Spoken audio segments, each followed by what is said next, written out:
Estou voltando com o É Bom Saber e daqui já mando. Um abraço para a professora Aldiza, em Santo Amaro da Purificação. Mestra dedicada, aquela que pega na mão do seu estudante, não é? E o leva até o descortinar do conhecimento. Assim ela fez com muitas gerações, por isso a educação do Brasil lhe agradece penhoradamente. Valeu, professor Aldiza! E agora, Jorge Portugal, rapaz, agora vem aí uma interaula que não tem chance, né, de não estar na sua prova. Qualquer prova que você venha a fazer. O agronegócio brasileiro. Olha que assunto, hein? Olha que assunto da pesada. Por isso, olho na tela. Vamos lá, pessoal, mais uma vez. Gostaria de cumprimentar vocês, tem um prazer estar aqui com o professor Jorge. Hoje o nosso tema abordado será agronegócio, agricultura familiar e cultivos orgânicos. É um tema muito complexo, o tempo é pequeno, mas a gente vai tentar fazer um panorama geral para te ajudar aí na sua prova.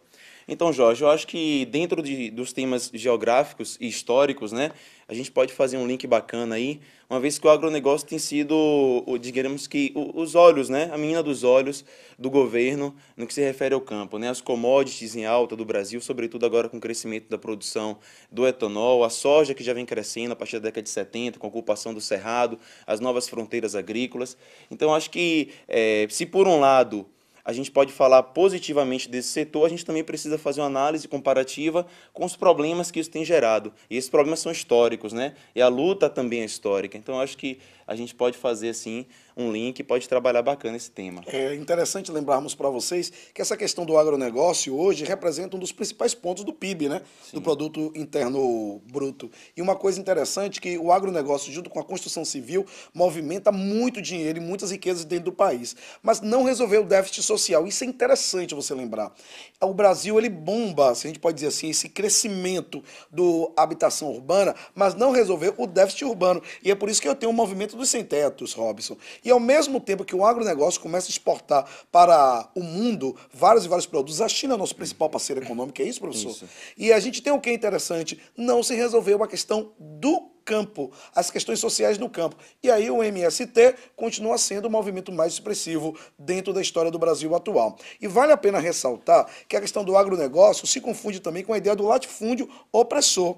E essa ideia do latifúndio opressor, ela existe desde a época das capitanias hereditárias, passando pelo Arraial de Canudos, pelo cangaço, pelo contestado, são movimentos ligados aos latifundiários. Nos anos 50, com Vargas e JK, as ligas camponesas e hoje o MST. E a gente até brinca nas provas com charge, inchadas paradas e inchadas paradas. Inchadas com X paradas, quer dizer, a mecanização do campo, o agronegócio, expulsou o trabalhador para as cidades. E as cidades ficaram inchadas e paradas. Inchadas com CH, que houve uma inchação urbana, e o trânsito como em cidades como Salvador, São Paulo e Rio de Janeiro é um caos, Robson. Deus me livre. Caos, é o que a gente Pelo chama de amor de macrocefalia Deus. urbana, né? Isso. Então a gente vê que hoje 9,8% das propriedades rurais ocupam mais de 50% do território brasileiro. Então, assim, essas propriedades rurais, claro que elas têm aumentado sua produtividade, elas têm uma importância muito grande. O Brasil, se a gente for fazer um comparativo de 1972 para cá, a área que o Brasil cresceu não foi uma área tão grande quanto a sua produtividade, né? A área cresceu em uma média de 80%, saindo aí de 28 milhões de hectares para 50 milhões de hectares, enquanto a produtividade aumentou mais de 400%. A gente saiu de 33 milhões de toneladas para mais de 169 milhões de toneladas por ano. Quer dizer, há um ganho, sim, há uma verticalização da produção. Mas também tem um outro lado, e como é importante a gente ressaltar, que foi reforçado aí por políticas depois do governo de Lula, que são as agriculturas, os agricultores familiares. Lula né? parece que assentou, Robson, cerca de 400 mil famílias em 8 anos de governo. Isso. Fernando Henrique, 250 mil famílias.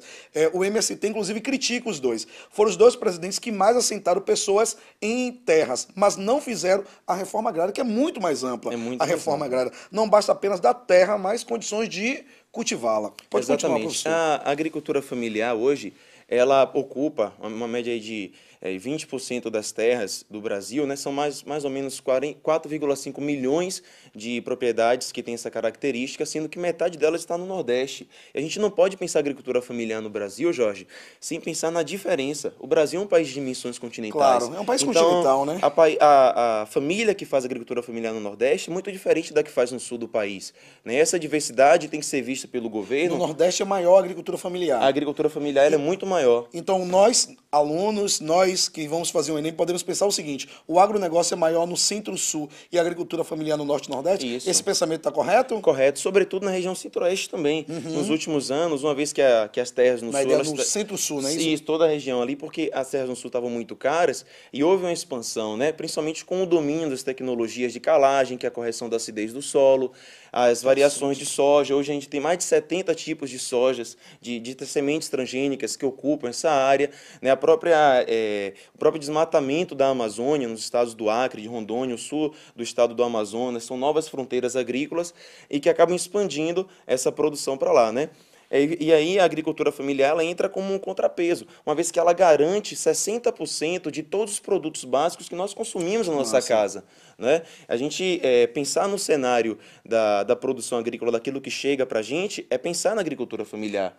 Então, eu acho que é isso. E essa agricultura familiar, mas ela ainda é muito pequena em relação aos problemas que o país enfrenta, não é isso?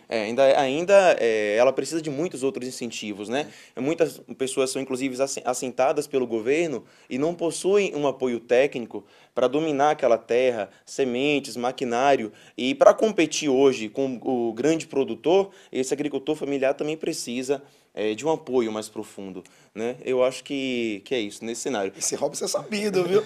Vale a pena você ressaltar uma coisa interessante. Esse crescimento do agronegócio no Brasil tem comprometido alguns fatores, como as terras indígenas e as terras quilombolas. De um lado, você tem a produtividade e o crescimento do país, do ponto de vista econômico. E do outro lado, a ideia de ancestralidade e continuidade das comunidades indígenas e quilombolas. Vale a pena você atentar a isso, vale a pena você consultar isso. E para as redes internacionais de computadores, para anotar isso. Não é mesmo, Robson? É verdade. Essas novas...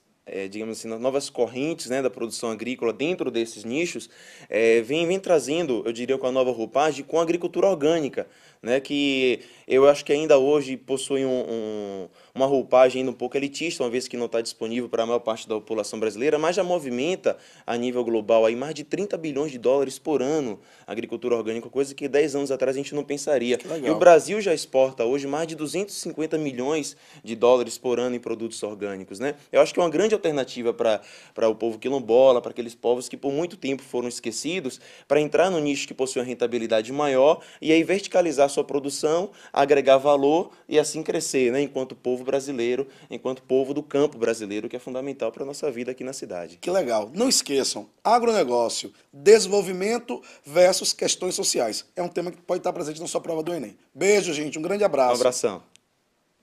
Jorge France, Robson Souza, que dupla, que química, para o bem da nossa informação, para o bem do nosso conhecimento. Você conhece José Saramago? Já leu alguma coisa dele? Sabe alguma coisa sobre ele? 17 anos, 18 anos, 19, 20, 25, está na hora de saber. Prêmio Nobel da Literatura, aliás, um dos poucos, se não o único, não é? Da língua portuguesa, escritor português, portanto, de finíssimo estilo. E os seus livros estão, ora por outra, sendo indicados, né, para os vestibulares, pelo menos os vestibulares mais avançados do Brasil. Você vai agora refletir a partir de uma frase deste grande escritor português, José Saramago. Se ligue.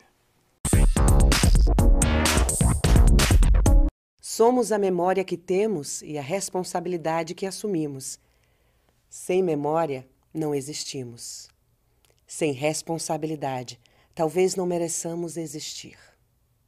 José Saramago, escritor escritor português talvez mais importante do século XX. Aquele que veio a ganhar, não é, o Prêmio Nobel de Literatura recentemente e recentemente também faleceu. Dono de um estilo inconfundível, dono de reflexões sobre temas que muitas vezes, né, são assim evitados por outros escritores. Ele está nos dizendo que a memória e a responsabilidade são duas grandezas importantíssimas da nossa vida. A memória que retém e a responsabilidade que nos faz dignos, né, dessa condição humana. Esse é um texto, é um parágrafo, eu diria até fortemente existencialista, no sentido sartriano do termo. É o José Saramago sem peias, sem arrudeios, né? O José Saramago daquele texto que fere, mas que também sensibiliza. Leia, Zé Saramago, tá? Eu vou pedir a você que comece por Memorial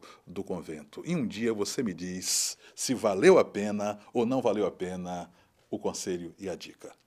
Por aí. Evelyn de novo arrebentando. Oh, meu Deus, talento demais, talento de sobra. Gostou? Gostou da aula? Gostou dos conteúdos? De tudo que foi apresentado aqui? Que bom!